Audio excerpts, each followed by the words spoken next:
Well, I appreciate that. Thanks, Eric, and welcome to everybody who's watching. I am not going to retread the ground that I have tread many times. For those of you who have not been familiar with the work, you can go to prosecutenow.com.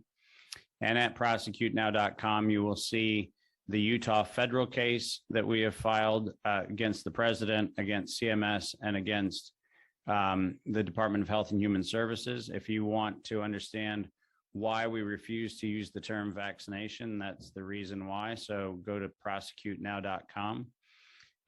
There you'll also see the summary of litigation, and you'll also see the draft indictment. What I can say is that we have 3 different law enforcement agencies who, in fact, are working with us right now on the development of the very first criminal indictment against one of the sociopaths that architected this global campaign of terror. And you will be hearing more about that between now and the 22nd of May. So the crime is coming. And if you haven't read the Utah filing, please do, because it is actually extremely, extremely important. And obviously, some of you are aware that George Wentz, Leslie Manookian hired me and George to build the case that ultimately led to the Florida decision that removed masks from airplanes. So we have the first win, which obviously is now benefiting everybody who has to ever be in a plane. And we are now in the middle of the preliminary injunction phase of the Utah case against CMS. But I wanted to lean heavily into the Canadian side of this question. But I want to make sure we stipulate something out of the gate. This is not a public health situation. This is not even a science situation. And while I appreciate the public health people and the scientists who love to talk about the nuance of this, it is like commenting on the merits of firearms at a shooting. This is a case of murder. It is not a case of disease. It is not a case of pandemic. This is a case of murder. And people who are currently doing the delivery of the agent of that murder are in fact people who wear lab coats. If they wore anything else, if they wore hoodies, they wore anything else, we'd call them murderers. Right now, we call them doctors. The fact of the matter is, this is premeditated global terrorism. This is premeditated domestic terrorism. And this is premeditated racketeering. And the reason why I say that is because the evidence is that Canada and the United States collaborated, and specifically during the gain-of-function moratorium. For those of you who actually don't understand the dynamics of this, the weaponization of the spike protein associated with WIV1, which is the Wuhan Institute of Virology virus 1, which was sampled from China reportedly between 2011 and 2013, which was replicated at the University of North Carolina, Chapel Hill in 2013 and 14, which was the subject of the moratorium on the gain-of-function research, where Anthony Fauci said to Ralph Barrick at the University of North Carolina, Chapel Hill in October of 2014, that while there was in fact a gain-of-function moratorium, his work on the weaponization of the Wuhan Institute of Virology virus spike protein was able to go on because, I quote, he had already been funded, end quote.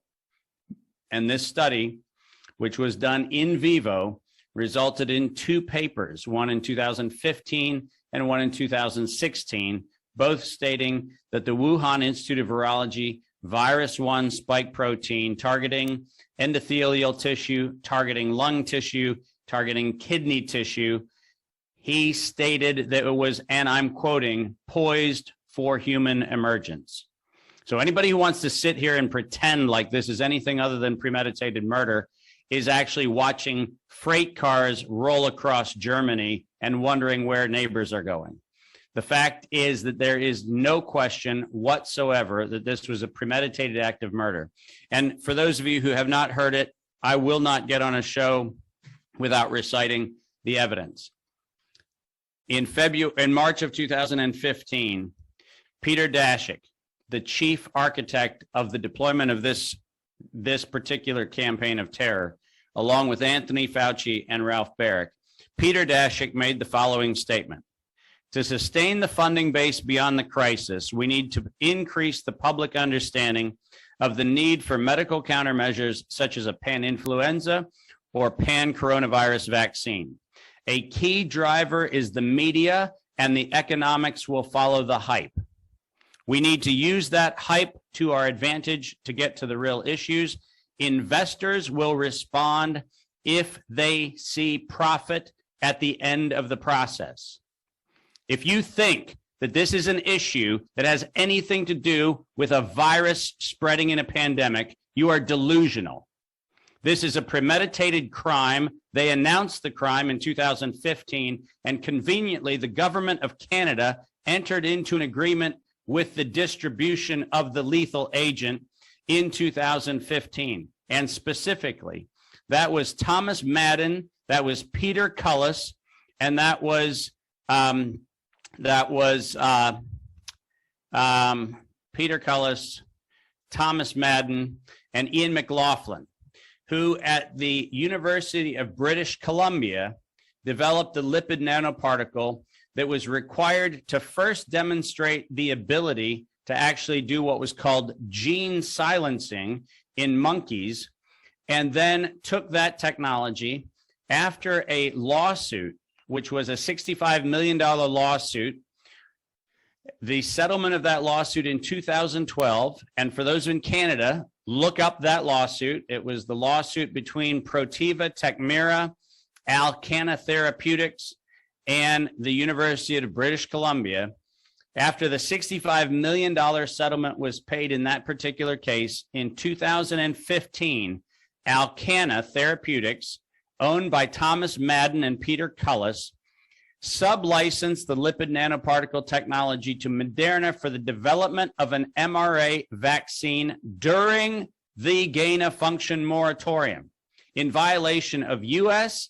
and Canadian law, because it's illegal in Canada to support and make a agent which enables the delivery of a biological weapon. That's actually illegal in Canada. And it's illegal to develop and aid in the development of a biological weapon in the United States.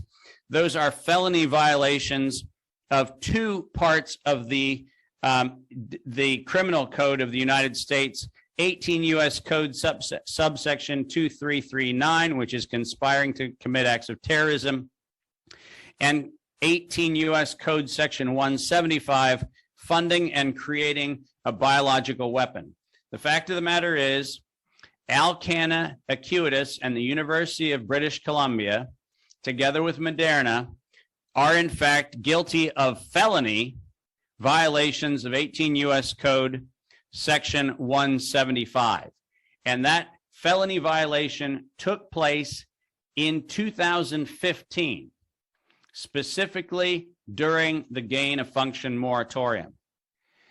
Any law enforcement official who is actually doing anything in support of Trudeau is aiding and abetting the criminal acts of the government of Canada, the criminal acts of the University of British Columbia, and the criminal acts of Acuitas, Alcanna, and its principals, Thomas Madden and Peter Cullis. So, lest we sit here and pretend to stand on ceremony, the fact of the matter is, it does not matter what clinical trials have or haven't been done. That's like debating the merits of copper when a bullet is in a corpse. That is a foolish exercise. What we need to be doing is focusing all of our efforts single-handedly and directly on the criminal prosecution of terrorists who have now aided and abetted in the murder of millions. And just to put a fine point on this thing, Ralph Baric at the University of North Carolina, Chapel Hill, in addition to being the architect of the spike protein weaponized to destroy humanity, also holds patent interest in the invention of remdesivir, which was known in its clinical trials in the early 2000s to be lethal when used in patients for a number of other pathogens.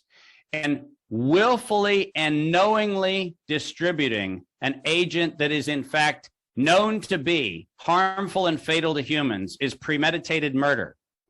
And the fact that all of the governments inside the earshot of who's listening right now have adopted the remdesivir protocol and have adopted the acceptance of the narrative that this is in fact some sort of variation of coronavirus.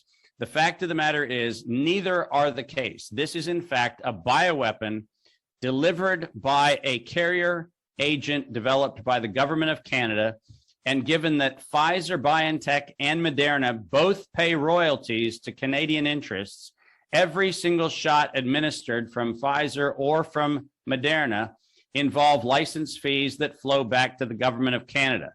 So this is racketeering at the highest level, and the Canadian government is complicit and guilty of racketeering and conspiring to fund the commission of acts of terror.